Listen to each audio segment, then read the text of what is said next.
Bonjour tout le monde et bienvenue sur la chaîne ASR France. Aujourd'hui vidéo sur l'équipement incendie.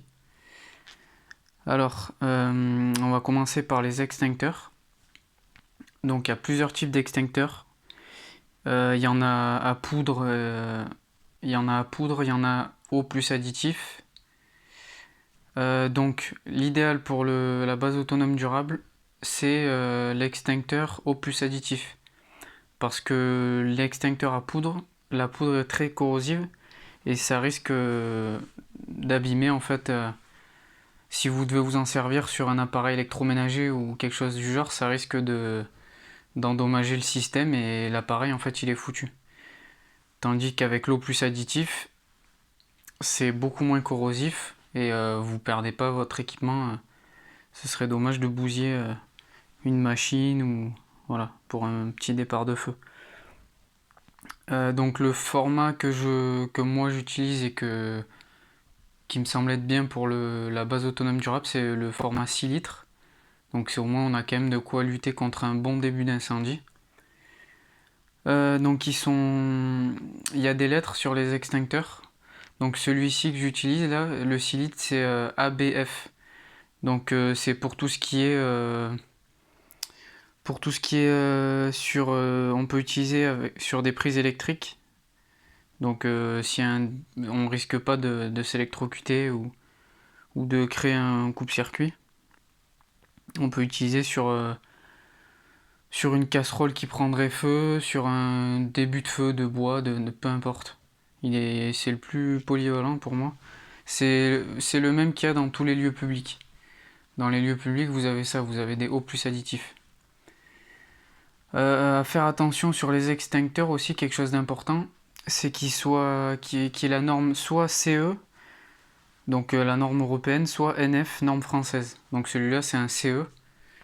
C'est norme européenne, c'est au moins ça garantit quand même la qualité du produit et ça veut dire qu'il a été testé. Donc celui-là c'est donc pour la base autonome durable, j'utilise celui-là et pour mon véhicule donc j'utilise ce type d'extincteur.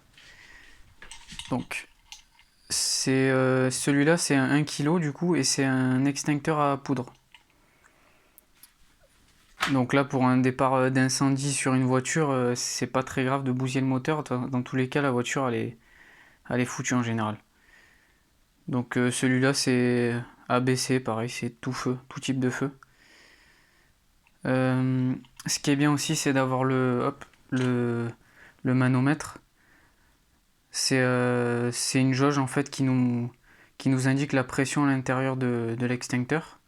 Ça permet de voir s'il est toujours utilisable. Donc là, c'est entre les deux, c'est nickel. Pareil sur le gros, il y a aussi le même système. Ça permet de ne pas faire vérifier les extincteurs tout le temps et de vérifier le bon fonctionnement juste avec le manomètre. Donc ça c'est pour les extincteurs. Voilà, moi je conseille le 1 kg pour la voiture et le 6 litres pour la base autonome durable. C'est quand même important d'avoir ça, de pouvoir lutter contre un début d'incendie, je trouve. Les pompiers en général ils n'arrivent pas non plus en une minute, donc c'est quand même important et c'est être responsable d'avoir ça à la maison. Où mettre l'extincteur dans la base autonome durable? Ben, déjà près d'une source de chaleur, donc si vous avez une cheminée, vous pouvez le mettre pas loin de la cheminée par exemple, ou vers la cuisine aussi, si vous avez une cuisinière au gaz ou quoi qui a des flammes. Voilà, c'est les deux endroits où c'est le mieux de le mettre, là, vers une source de chaleur.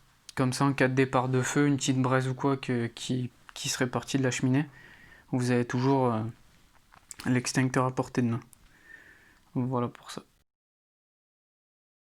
Donc deuxième système qu'on peut avoir également dans la base autonome durable, c'est la couverture anti-feu. Ça c'est un très bon système, pareil à laisser dans une cuisine ou quelque chose comme ça. Avec on peut recouvrir une casserole par exemple d'huile bouillante qui commencera à prendre feu ou quelque chose comme ça.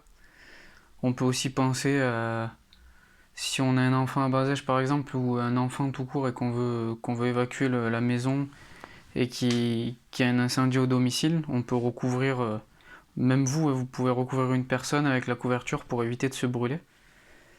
Ça permet de pouvoir évacuer le domicile s'il y a des flammes ou quoi. Ça permet de pas vous brûler.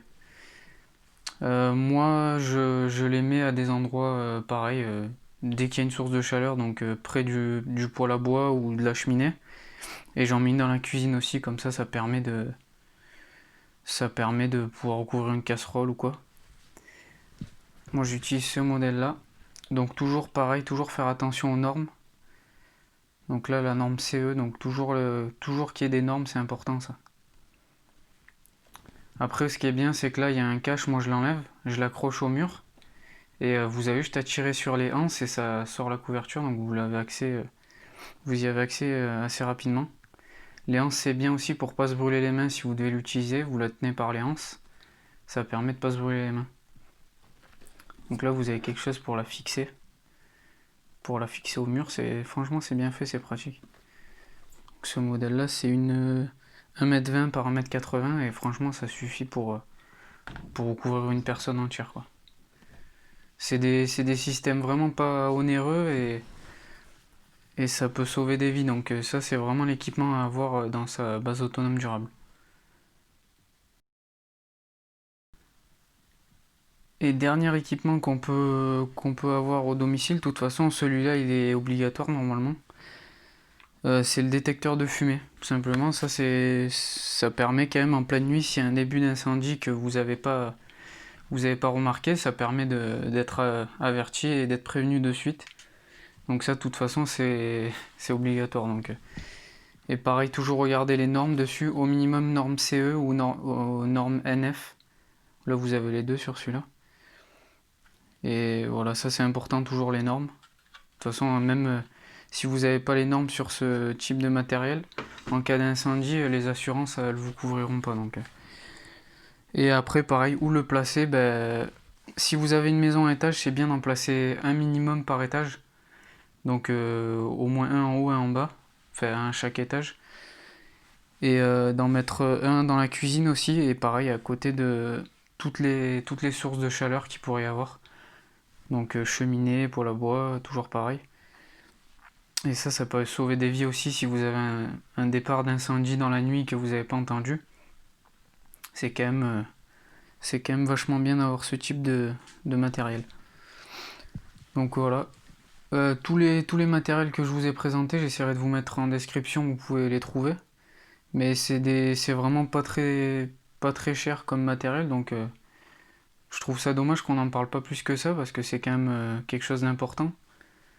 C'est quand même quelque chose qui fait qu'on est autonome, parce que les pompiers, bon, il peut pas y avoir un pompier derrière chaque maison, donc si vous avez un départ d'incendie, c'est vous le primo intervenant, c'est à vous de pouvoir gérer la situation en premier. Donc c'est quand même intéressant d'investir quelques centaines d'euros dans ce matériel-là et de pouvoir faire face à un départ d'incendie. Voilà, dites-moi ce que vous en pensez en commentaire et je vous dis à la prochaine vidéo. Ciao.